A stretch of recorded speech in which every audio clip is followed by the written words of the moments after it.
In Exodus 4, we find God sending Moses to um, to go to Pharaoh and request that he lets the people go. And in verse 1, Moses says, "Behold, they will not believe me, nor hearken unto my voice, for they will say, the Lord has not appeared unto you."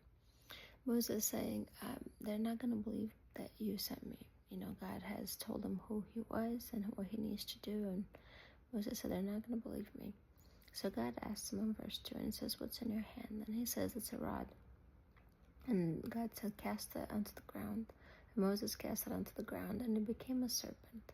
And Moses fled from before it. And the Lord said unto Moses, "Put forth your hand and take it by the tail." And when he took it by the tail, it became a rod again.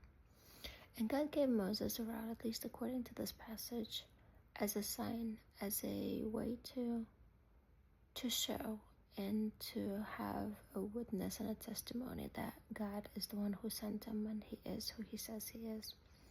And we see in the same way in Mark 16, verses 17 and 18, when Jesus sends out the disciples and he tells them to go into all the world and to make disciples, and to those who will believe and be baptized will be saved. And he says, "These are the signs that shall follow them that believe." And there's 5. And if you've studied anything but numbers and the number 5, it makes sense that those Jesus sends have 5 signs. But it says, "In my name shall they cast out devils, they shall speak with new tongues, they shall take up serpents, if they drink of any deadly thing it shall not hurt them, and they shall lay hands on the sick and they shall recover." Here's 5 signs, 5 proofs that they were sent by Jesus himself, that they're not just going out on their own because they had nothing else to do.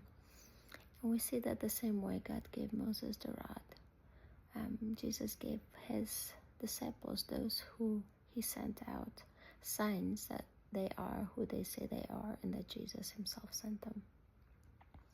And I believe by the Holy Spirit that faith is our rod, because these are the signs that follow them that believe. And we know that without faith, it's impossible to perform signs and wonders. Even Jesus could not do many miracles in his hometown because of unbelief.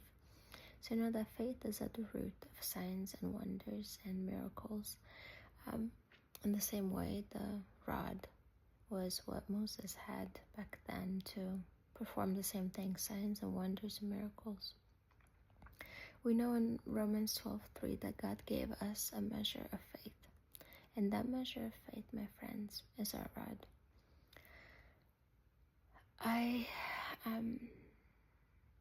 My faith has been tested and tried. And I wish I could say I had this grand victory, but I had a crisis of sorts.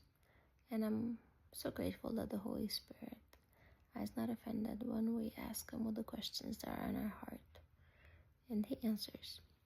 But here's in the rod being our faith is how the Holy Spirit helped me in this circumstance. Because here's what I want you to notice. Sometimes the rod worked right away. He threw it down and became a serpent.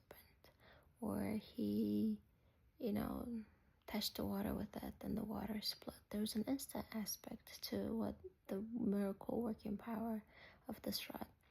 But we see in Exodus 17 when Joshua was to go fight the Amalekites, Moses says, you go out tomorrow and you go fight the Amalekites, and I will go on the mountain and I will hold up the rod of God.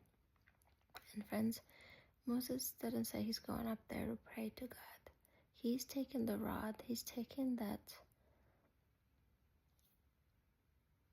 he calls it the rod of God. He takes that power that, I know you struggle if I say technology, but he takes what God gave him in the rod and he goes to the mountaintop and he's just holding it up. He's getting a good leverage on the battle that is happening below.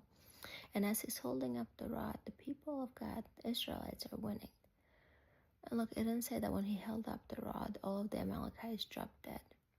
That's not how the rod was working in this instance. It was not instant, but as he was holding it up at the right angle, somehow, I don't know, the Amalekites were just getting weaker, or they were getting disoriented, or whatever was happening, whatever that rod was doing as it was beaming down on them to some extent.